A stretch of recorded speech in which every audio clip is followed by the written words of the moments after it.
কম্পিউটারে বসে তুমি কি করছো? এই তো ভাবছি একটা ইন্ডাকশন নেব, কিন্তু অনলাইনে প্রাইসটা খুব বেশি, কিছু কমে হতে পারে কি? আচ্ছা ঠিক আছে, দেখছি। তাহলে আমাদেরকে এই ইউআরএল এ গিয়ে এই যে এখানে ফ্লিপকার্ট লেখা আছে এর আগে এর আগে আমাকে লিখতে হবে flash.co দিয়ে স্ল্যাশ দিয়ে এন্টার করে দিতে হবে।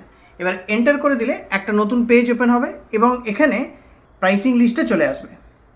এখানে আপনারা দেখতে পাবেন, এখানে যদি আমি 20 মো স্টোর করি তাহলে সাইট অনুযায়ী আপনার প্রাইসটা আপনি দেখতে পারবেন যে কোথায় কম আর কোথায় বেশি। তাহলে এখানে মোটামুটি দেখতে পাচ্ছেন এই সাইট থেকে কিনলে কিন্তু আমি অনেক টাকা সাশ্রয় করতে পারবো। এখানে যেখানে 3500 দাম সেখানে 2590 টাকায় মাত্র আমি জিনিসটা পেয়ে যাব। আপনি যদি অন্য কোনো সাইটে যান আমাদেরকে ঠিক একইভাবে ইউআরএল এ যেতে হবে। ইউআরএল এর এখানে গিয়ে আমাদের এখানে লিখতে হবে সেম flash.co এবং আমাদেরকে দিতে হবে একটা স্ল্যাশ এবং এন্টার।